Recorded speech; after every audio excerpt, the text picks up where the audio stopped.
My name's Pauline Frost and I'm in Jesmond, Newcastle. Tours of People's Homes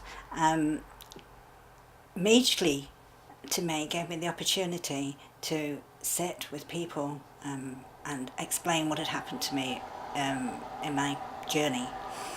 I've had a miraculous healing from 12 years. I had a condition and that is my story. You can have trauma and very serious things happen in your life, and that you can come out of it. You can have a positive attitude. You can heal from things that you're told won't heal.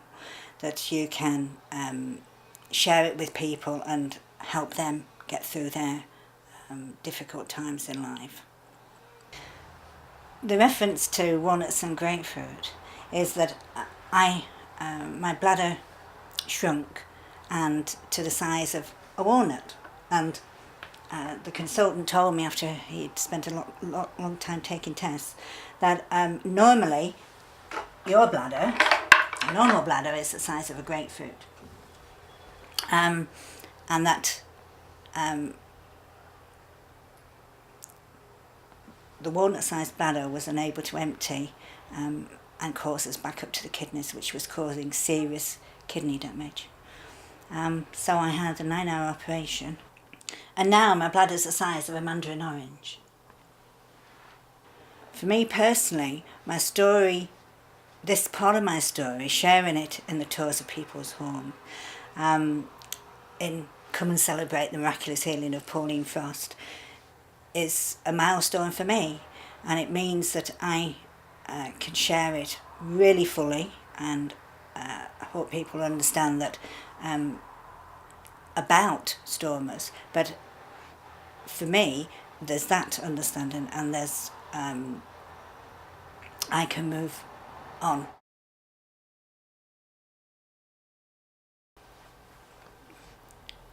My story begins 12 years ago when I was working as a teacher and had a problem with my knee.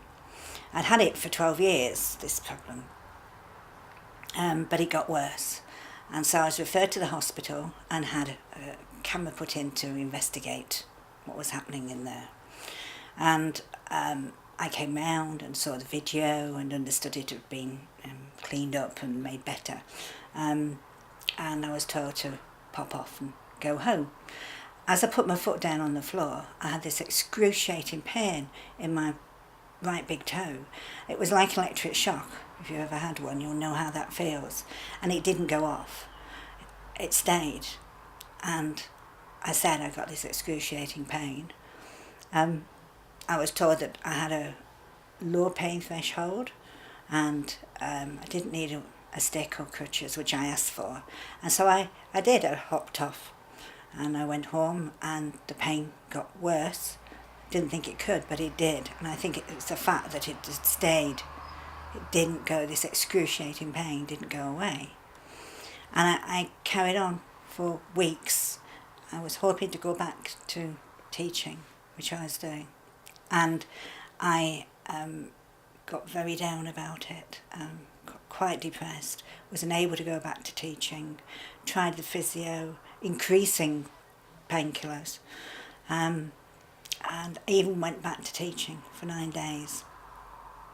And I was sent an appointment for a specialist when it was realised that I wasn't improving, and the urgent appointment was 9 months. So all this time was passing and I wasn't improving at all.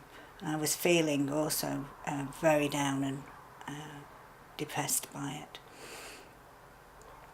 When I saw the specialist, Mr. White really was supportive and spent 45 minutes with me going through everything that had happened to me. He explained that I was a classic case of reflex sympathetic nerve dystrophy, which I'd never heard of, and most people haven't heard of it. I was pleased in a way that I got a diagnosis, and I got a leaflet. He gave me a leaflet with information and said, I think it's best for you to have a wheelchair. I was having trouble with my left leg as well, and also with using the crutches, my arms and shoulders were really sore. And actually getting in a wheelchair was a relief, and I did in a way feel better. Pain hadn't gone, but I was slightly more comfortable off my feet, and I got on with life. I understood that was it. He said to me that if I'd been treated before 6 months, it could have stopped it spreading, but sadly it had spread, and it had spread into my other leg, which was really a shock. So as time went on, I moved house. I had to move house because I was in a wheelchair, and I had trouble with my digestive system, and I understood that it moved. This condition could actually go throughout your body. It was very rare, and it was even rarer that it would do that. And unfortunately, I was the person that it happened to. And on the 4th year I had it, it went into my bladder, and it caused the 2 most serious problems you could have with your bladder. And that was that your bladder shrunk, and it shrunk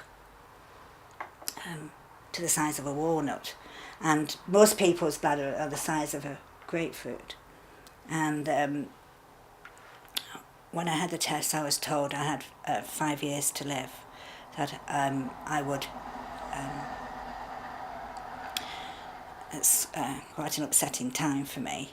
We're a long-living family, and I felt I was quite young. I still feel young, and I was told I had 5 years to live, and I had the choice of this operation that would mean I would have a stoma on my tummy that was very different to the usual stomas.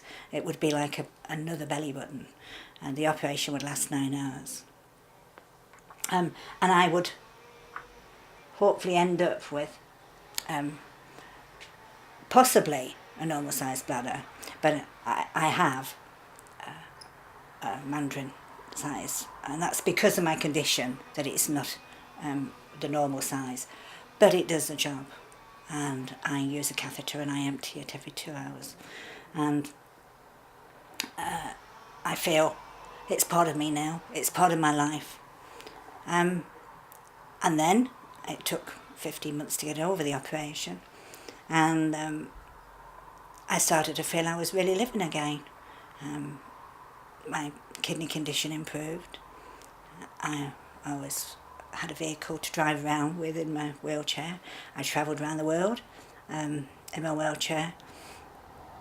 And just as things were going really well again, we had a serious family trauma. And that is another family member's story. But the effect on me was that I was supporting other family members.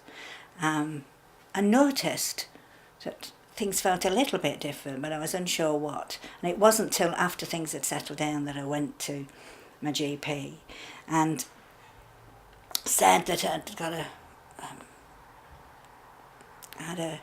I was in bed one morning, and I looked at my toe, and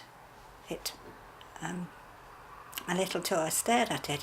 There was something about it that drew me to it, and I just stared and stared and stared at my little toe, and it hadn't done anything for 8 years, and it just moved, and it was amazing.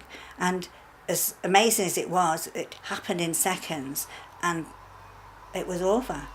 And I wasn't sure then whether it was going to happen again. And I went to see my GP for some blood tests, and I said about my little toe moving, and he wondered if I had body shock, which is when people that have had a psychological shock, severe trauma, when they're able-bodied, can become physically ill, and we all know that can happen to many people. But also, and I didn't know that if you have a physical condition already and you have a severe psychological shock, that it can affect in a positive way your condition. And I was the lucky one, and over a period of 4 years, as I said. my legs started to improve, and he said, come back to me when you can stand. And I worked at it with my PA Margaret, who is my best friend, and she was with me for 6 years, and last year I had to make her redundant, but it was a happy and sad time. But I got to the point whereby the doctor said, come back to me when you're ready to stand, and I went back to him, and I got on the end of the seat and I leant forward and put weight on my feet, which was amazing because for 8 years I couldn't stand the wind. It gave me more pain. I couldn't stand pressure of having my feet on a footplate in a wheelchair. And there I was, sitting in front of the doctor with my feet firmly on the new fixed-in plates I'd bought for my footplates I'd bought for my wheelchair.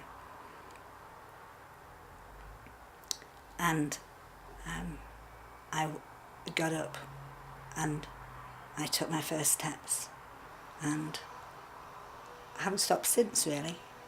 I've done lots of things since, and it's an amazing thing that's happened.